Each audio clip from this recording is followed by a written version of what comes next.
ውድ ቻናላችን ቤተሰቦች እንኳን ውድ ቻናላችን በደህና መጣችሁ። አሁንም ሊቨርፑልን በተመለከቱ ዘገባዎች ተመልሼ መጥቻለሁ። በሰዓት የምንመለከታቸው ሊቨርፑሎች የአትሌቲኮ ክለብ የክንፍ ተጫዋች በሆነ በኒኮ ዊሊያምስ ላይ ፍላጎት አሳይተዋል እየተባለ ይገኛል። እንደዚሁም የፖርቶ የ18 ዓመት ወጣት ተጫዋች የሆነውን ኦስካር ፒቶዞቭስኪንም በቅርበት እየተከታተሉት እንደሆነም እየተነገረ ይገኛል። እንደዚሁም አሰልጣኝ አንዶኒ ኢራኦላም በምክትል አሰልጣኞቻቸው ላይ የሰጡት አስተያየት አለ። የአንዲ ሜንዴንም የተመለከተም ዘገባም በቆይታችን የምንመለከት ይሆናል። እናንተም እስከ መጨረሻው ደቂቃ ድረስ አብራችሁ ቆይታችሁ እንድትከታተሉት ያላችሁን ሀሳብ አስተያየት ኮሜንት ሴክሽን ላይ በመጻፍ እንድታሳውቁኝ፣ ሰብስክራይብ፣ ላይክ፣ ሼር እያደረጋችሁ የቻናሉ ቤተሰብ እንድትሆኑ እንደዚሁም ዲስክሪፕሽን ላይ እና ኮሜንት ሴክሽን ላይ በሚገኙም ሊንኮች ተጠቅማችሁ የቴሌግራም እና የኢንስታግራም ቻናላችንን እንድትቀላቀሉ በአክብሮት እጠይቃለሁ። አሁን በቀጥታ ወደ ዘገባዎቹ የምናመራ ይሆናል። አብራችሁን ቆዩ። በመጀመሪያም ቢቢሲ ስፖርት ይዞት የወጣውን ዘገባ ነው የምንመለከተው።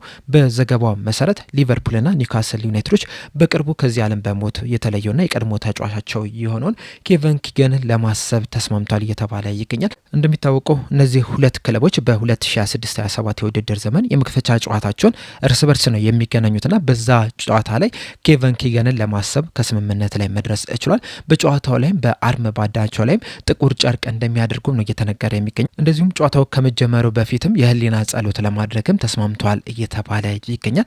ይህ እንግዲህ ለተጫዋቹ ካላቸው ክብር የተነሳ ነው። እንደሚታወቀው የተጫዋች ወደ ኒውካስል ዩናይትድ ከማምራቱ በፊት በሊቨርፑል ቤት በቆየባቸው 5-6 ዓመታት በጣም አስደናቂ የሚባል እንቅስቃሴን ማድረግ የቻለ የተለያዩንም ዋንጫዎችንም ማሳካት የቻለ ተጫዋች ነው የነበረው። ወደ ኒውካስል ዩናይትድ ቤትም ካቀና በኋላም የኒውካስል ሌጀንድ ሆኖ ነው ማጠናቀቅ የቻለውና ይህንን የቀድሞ የሁለቱም ክለቦች ሌጀንድ የሆነውን ተጫዋች እንግዲህ በመክፈቻው ጨዋታ ላይ ለማሰብ ከስምምነት ላይ መድረስ ችለዋል። በመቀጠልም ፉትቦል ዳቴስ የተባለው ጋዜጣ ይዞት የወጣውን ዘገባ ነው የምንመለከተው። በዚህ ዘገባ መሰረት ሊቨርፑሎች የፖርቶ ተጫዋች የሆነውን የ18 ዓመቱን ኦስካር ፒቶዞቭስኪን በቅርበት እየተመለከቱት ይገኛሉ እያለ ነው። ይህ ተጫዋች እንግዲህ በጃንዋሪ ዝውውር መስኮት ነበረ በ8.5 ሚሊዮን ፓውንድ ፖርቶን መቀላቀል የቻለው። ከዛ በኋላም 16 ጨዋታዎችን ለፖርቶ ማድረግ ችሎ ነበረ። በእነዚህ ጨዋታዎችም 3 ግቦችንና 2 አሲስቶችን ማስመዝገብ ችሏል። ከዚህ በኋላም እንግዲህ ትልቅ ቦታ ላይ ይደርሳል ተብሎ ነው እየተጠበቀ የሚገኘው። ትልቅ ተስፋ የተጣለበትም ተጫዋችም ጭምር ነው። ሊቨርፑሎችም ይህንን ተጫዋች በቅርበት እየተመለከቱት ይገኛሉ። ቅድም እንዳልኳችሁ የተጫዋች በጃንዋሪ ዝውውር መስኮት ነው ወደ ፖርቶ መቀላቀል የቻለው። እንደዛም ቢሆንም ግን በስምምነታቸው መሰረት በኮንትራቱ ላይ የ51 ሚሊዮን ፓውንድ የውል ማፍረሻ ተቀምጦበታል እና ማንኛውም ክለብ ይህንን ተጫዋች ማስፈረም የሚፈልግ ከሆነ ይህንን ገንዘብ መክፈል አለበት ነው እየተባለ የሚገኘው። ሊቨርፑሎች ግን ምንም እንኳን በቅርበት ቢመለከቱትም ነገር ግን ይህን ያህል ገንዘብ ለተጫዋቹ ለመክፈል ፍቃደኛ ናቸው ተብሎ አይጠበቅም። በተለይ ደግሞ በቅርቡ ቪክተር ሙኒዝን ማስፈረማቸውን ተከትሎ ይህንን ተጫዋች በዚህን ያህል ገንዘብ ለማስፈረም ፍቃደኛ ይሆናሉ ተብሎ አይጠበቅም። ይህ ተጫዋች ቨርሳታይል የሚባል ተጫዋች ነው። በግራም በቀኝ ክንፍ በኩልም መጮት ይችላል። በዋነኝነት በግራ ክንፍ ነው የሚጫወተው። ካስፈለገ ግን በቀኝ ክንፍ በኩል መጮት የሚችል ተጫዋች ነው። እንደዛም ቢሆንም ግን 51 ሚሊዮን ፓውንድ ይገባዋል ተብሎ አይጠበቅም። እናም ሊቨርፑሎች በዚህ የክረምት የዝውውር መስኮት ለዚህ ተጫዋች 51 ሚሊዮን ፓውንድ ከፍለው ያስፈርሙታል ተብሎ አይጠበቅም። ምናልባት ተጫዋቹን ሊያስፈርሙ የሚችሉት ፖርቶች ከ51 ሚሊዮን ፓውንድ አነስ ባለ ሂሳብ ለመሸጥ ፈቃደኛ የሚሆኑ ከሆነ ብቻ ነው። ካልሆነ ግን ምናልባትም በዚህ የዝውውር መስኮት ሳያስፈርሙት ቀርቶ በቀጣይ የዝውውር መስኮቶች ለማስፈረም ጥረት ሊያደርጉ የሚችሉበት እድል አለ። በዚህ የክረምት የዝውውር መስኮት ግን 51 ሚሊዮን ፓውንድ ከፍለው ያስፈርሙታል ተብሎ አይጠበቅም። በመቀጠልም ፋብሪዞ ሮማኖ ይዞት የወጣውን ዘገባ ነው የምንመለከተው። እንደ ፋብሪዞ ሮማኖ ዘገባ ከሆነ ሪያል ማድሪዶች የአንዲ ሜንዴን ለማስፈረም የመጀመሪያ ጥያቄ ለአርቢ ሌፕዚግ አቅርበዋል እያለን ይገኛል። የዚህ ተጫዋች የዝውውር ሂደት እንግዲህ በጣም አሰልቺ እየሆነ የመጣ ነው የሚገኘው። እንደሚታወቀው መጀመሪያ ላይ ተጫዋቹ ወደ ሊቨርፑል ያቀናል ተብሎ ሲጠበቅ ነበረ። ከዛ በኋላም ወደ ፒኤስጂ ማቅናት እፈልጋለሁ በማለቱ ምክንያት ፒኤስጂዎች ያስፈርሙታል ተብሎ ሲጠበቅ ነበረ። አሁን ላይ ደግሞ ሪያል ማድሪዶች ይህንን ተጫዋች ለማስፈረም ያላቸውን አቅም እንዳለ ለመጠቀም ዝግጁ ናቸው ነው እየተባለ የሚገኘው። ተጫዋቹም ደግሞ ለሁሉም ክለቦች ወደ ክለባቸው ሄዶ ለመጫወት ክፍት እንደሆነ ፈቃደኛ እንደሆነ ምላሽ እየሰጣቸው ነው የሚገኘው። የአንዲ ሜንዴም ወደ የትኛው ክለብ መሄድ እንዳለበት እስካሁን ድረስ እርግጠኛ የሆነ አይመስልም። የአይን አዋጅ የሆነበት ነው የሚመስለኝ። ምክንያቱም በጣም ትልልቅ የሚባሉ ክለቦች ናቸው እንግዲህ ይህንን ተጫዋች ለማስፈረም እንቅስቃሴ እያደረጉ የሚገኙትን። በእነዚህ ትልልቅ ክለቦችም የተወዛገበ ይመስለኛል። ለዛም ነው እንግዲህ እስካሁን ድረስ መዳረሻውን በእርግጠኝነት መናገር ያልተቻለው። እንደ ፋብሪዞ ሮማኖ ዘገባ ከሆነ ግን ከሊቨርፑል በተጨማሪ በፕሪሚየር ሊግ ውስጥ 2 ክለቦች ይህንን ተጫዋች ለማስፈረም ፍላጎት አሳይተው ነበረ። ከነዚህ መካከል ደግሞ አንደኛው ማንቸስተር ሲቲ ነው የነበረው። ከዛ በተጨማሪ ግን ማንቸስተር ዩናይትዶችም ይህንን ተጫዋች በቅርበት ሲመለከቱት ነበረ። ሪያል ማድሪዶች ግን የመጀመሪያ ጥያቄያቸውን አቅርቧል። ይሄ ጥያቄያቸው የ100 ሚሊዮን ዩሮ ፓኬጅ ነው። 90 ሚሊዮን ዩሮ በቀጥታ የሚከፈል ሲሆን 10 ሚሊዮን ዩሮ ደግሞ በቀላሉ አቺቭ ሊደረጉ የሚችሉ ቅድመ ሁኔታዎች ናቸው። እንደዛም ቢሆንም ግን ይህንን ጥያቄ አርቢ ሌፕዚንጎች ውድቅ አድርጎታል። እንደሚታወቀው ፒኤስጂ ከ100 ሚሊዮን ዩሮ በላይ መክፈል እንደማይፈልግ ነው እየተነገረ የሚገኘው። ምናልባት ግን ሪያል ማድሪዶች የመጀመሪያ ጥያቄ ማቅረባቸውን ተከትሎ ፒኤስጂዎችም ጠንከር ያለ ጥያቄን ይዘው ሊመጡ የሚችልበት እድል አለ። በአጠቃላይ በጣም ትልልቅ የሚባሉ የተለያዩ ክለቦች የአንዲያሜንዴ ለማስፈረም ከፍተኛ ፍላጎት እያሳዩ ነው የሚገኙት። አርቢ ሌፕዚንጎችም ከዚህ ተጫዋች ከፍተኛ ገንዘብ እንደሚፈልጉ ነው እየተነገረ የሚገኘው። እስካሁን ድረስ ግን ምንም አይነት ክለብ አርቢ ሌፕዚንጎች የሚጠይቁትን ሂሳብ ለመክፈል ፍቃደኛ የሆነ የለም። ምናልባት ግን በቀጣይ ቀናቶች በቀጣይ ሳምንታት ግን ምናልባትም ትልቅ ገንዘብ ይዘው ወደ አርቢ ሌፕዚንግ ሊያቀኑ የሚችሉ ክለቦች ሊኖሩ ይችላሉ። እስካሁን ድረስ ግን ያንን ያቀረበ ክለብ የለም። ከፍተኛው ለዚህ ተጫዋች የቀረበው ገንዘብ 100 ሚሊዮን ዩሮ ነው። ያንን ጥያቄ ደግሞ አርቢ ሌፕዚንጎች ወዲያውኑ ነው ውድቅ ያደረጉት እና በቀጣይ ቀናቶች በቀጣይ ሳምንታት ምን ያህል ከፍተኛ ገንዘብ ለዚህ ተጫዋች ይቀርብላቸዋል፣ ተጫዋቹስ ወደ የትኛው ክለብ ያመራል የሚለውን ለማየት እንግዲህ በጣም የሚያጓጓ ነው የሚሆነው። በዚህ ሰዓት ላይ ግን እስካሁን ድረስ ምንም አይነት የተወሰነ ውሳኔ የለም። በቀጣይ ሲኖር ወደ እናንተ ቶሎ ይዤላችሁ የምመጣ ይሆናል። በመቀጠልም አንዶኒ ኢራኦላ በምክትል አሰልጣኞቻቸው ዙሪያ የሰጡትን አስተያየት ነው የምንመለከተው። በሰጡትም አስተያየት ለእኔ ከኔ ጋር መምጣታቸው በጣም አስፈላጊ ነበረ። ለምሳሌ ፓብሎን ከተመለከተን የአካል ብቃት አሰልጣኝ ነው። ነገር ግን ደግሞ እኔ ማሰልጠን ከጀመርኩበት ጊዜ ጀምሮ አብሮኝ ነው የነበረው። እናም ስለ እኔ ከአካል ብቃት አሰልጣኝም በላይ ነው ፓብሎ፣ የምክትል አሰልጣኝም ጭምር ነው። እንደዚሁም እርስ በርሳችንም በጣም ነው የምንተዋወቀው። ይሄ ደግሞ በስራዬ ላይ በጣም ትልቅ አስተዋጽኦ አድርጎልኛል። እንደዚሁም ወደ በርንሞዝ ስመጣም በቶሚና በሻው በጣም እድለኛ ነበርኩኝ። ከዚህ በፊት ከቀድሞ ረዳት አሰልጣኝ ኢጎ ፔሬዝ ጋር ችግር አጋጥሞኝ ነበረ። በመጨረሻ ግን ለሱ ጥሩ ሆኖለታል፣ መልካም ነገር ሆኖለታል። ምክንያቱም አሁን ላይ የቪያሪያል አሰልጣኝ ነው። ምናልባትም በሻምፒየንስ ሊግም እንገናኝም ይሆናል። ወደ በርንሞዝ ስመጣ ግን ቶሚና ሾን ልክ እንዳገኟቸው ሌላ ረዳት አሰልጣኝ ማምጣት አልፈለኩም ነበር። እነሱ በጣም ተስማምተው ነበረ፣ በጣም ዝግጁ ነበሩ። እናም የእንግሊዝ እግር ኳስ ባህልን፣ የተጫዋቾችን አስተሳሰብ፣ በልምምድ ላይ የሚወዱትን የሚጠሉትን ነገር፣ እንደዚሁም ከስፔን የሚለዩ ትንንሽ ዝርዝር ጉዳዮችን እንድረዳ ብዙ ነገር ረድቶኛል። ቶሚ በአስቶን ቪላ፣ በርንሞዝ፣ በብራይተን እና በሀደርስፊልድ ያለው ልምድ ትልቅ ነው የነበረው። ከተጫዋቾቹ ጋርም ይበልጥ ቅርብ መሆን ይችላል። ተጫዋቾቹም ከእርሱ ጋር በቀላሉና በፈጣን ሁኔታ መግባባት ይችላሉ።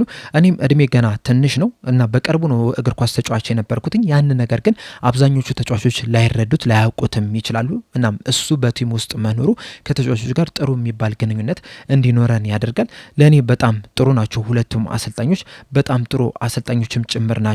እግር ኳስ በተመሳሳይ መንገድ እንረዷለን። በአሰልጣኝ ቡድኑም የተለያዩ ኃላፊነቶች አሏቸው። በቆም ኳስ ሁኔታዎች ላይ፣ በቆም ኳስ አጠቃቀሞች ላይም እነዚህ ሁለት አሰልጣኞች በደንብ ይረዱኛል። እናም ከነሱ ጋር መቀጠል ያስፈለገኝ ለዚህ ምክንያት ነው የሚል አስተያየትን ሰጥቷል። በተጨማሪም በቆም ኳሶች ላይ በሰጠው አስተያየት ቶሚ በመከላከል የቆም ኳስ አጠቃቀማችን ላይ ይሰራል፣ ሻው ደግሞ በማጥቃት የቆም ኳስ አጠቃቀማችን ላይ የፈጠራ ሀሳባችን ላይ በደንብ ይሰራል። በተጨማሪም ከክለቡ የቆም ኳስ ተንታኝ ጋር በጣም ጥሩ ትብብር እያደረጉ ነው የሚገኙት። እሱ ባለፈው የውድድር ዘመን በተለይ ሁለተኛው አጋማሽ ላይ ጥሩ ስራን ሰርቷል። አሁንም ከክለቡ ጋር አለ። አዳዲስ ሀሳቦች ላይም እየሰራ ነው የሚገኘው።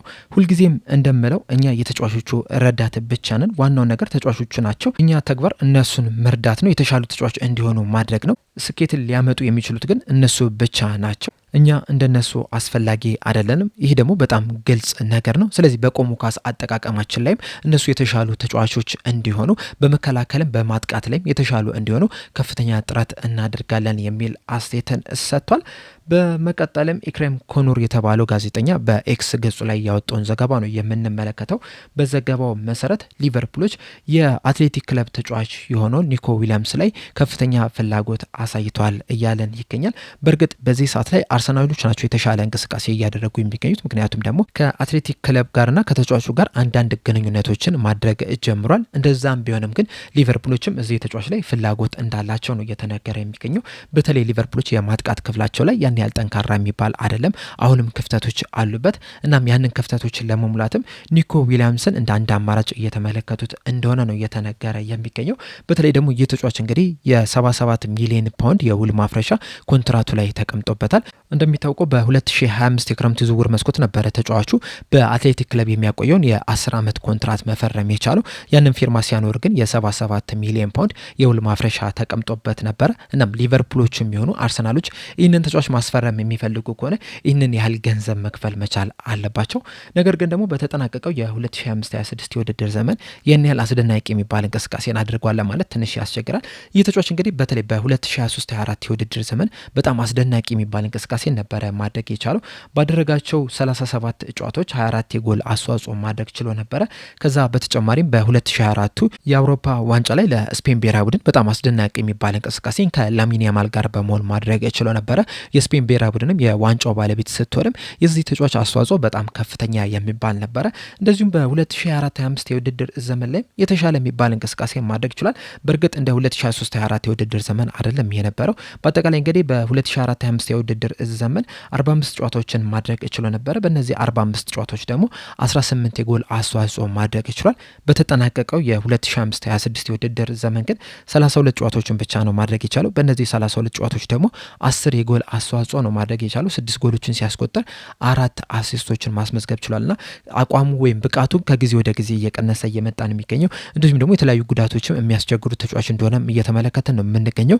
በዚህ ሲዝን እንኳን በተለይ ወደ መጨረሻዎቹ አካባቢዎች ላይ በጉዳት ምክንያት የተለያዩ ጨዋታዎች አመልጠውታል።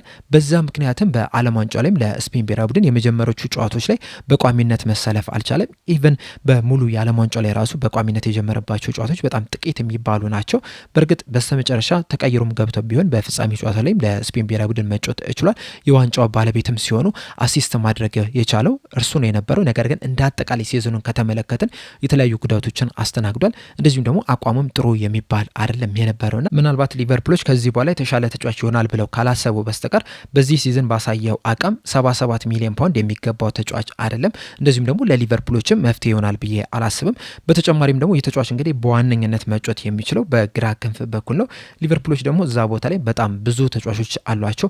ኦልሞስት የአጥቂ ስፍራ ላይ የሚጫወቱ ተጫዋቾች እንዳለ ፕሪፈር የሚያደርጉት በግራ ክንፍ በኩል መጫወት ነው። በእርግጥ እንደነ ሪዮ እንጉማ፣ እንደነ ፌዴሪኮ ኬዛ፣ ቪክተር ሙኔዝ በቀኝ ክንፍ በኩልም መጫወት ይችላሉ። ነገር ግን በዋነኝነት መጫወት የሚችሉት በግራ ክንፍ በኩል ነው። ኒኮ ዊሊያምስም ተመሳሳይ አይነት ተጫዋች ነውና ይህንን ተጫዋች 77 ሚሊዮን ፓውንድ ከፍሎ ማስፈረሙ ለሊቨርፑል ያን ያህል ትርጉም አለው ብዬ አላስብም። ምናልባት ለአርሰናል ትክክለኛው መፍትሄ ሊሆን ይችላል። ለሊቨርፑል ግን ትክክለኛው መፍትሄ ነው ብዬ አላስብም። በእርግጥ ተጫዋቹ በጣም ፈጣን የሚባል ነው። እንደዚሁም የአንድ ለአንድ ግንኙነቶችን በማሸነፍም ጎበዝ የሚባል ተጫዋች ነው። እንደዛም ቢሆንም ግን ለሊቨርፑል ትክክለኛው መፍትሄ ነው ብዬ አላስብም።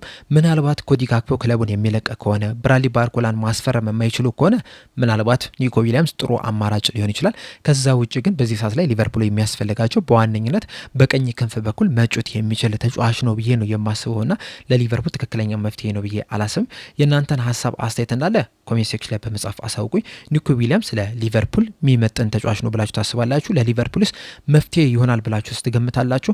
ሀሳብ አስተያየታችሁ እንዳለ ኮሜንት ሴክሽን ላይ በመጻፍ አሳውቁኝ። ለአሁን ግን እኔ እዚህ ላይ አበቃው። እስከ መጨረሻው ደቂቃ ድረስ ስለተከታተላችሁኝ ከልብ አመሰግናለሁ። በቀጣይ በሌላ እስከምንገናኝ ድረስ ግን ሰብስክራይብ፣ ላይክ፣ ሼር ማድረግ እንዳትረሱ። ቸር ያቆየን።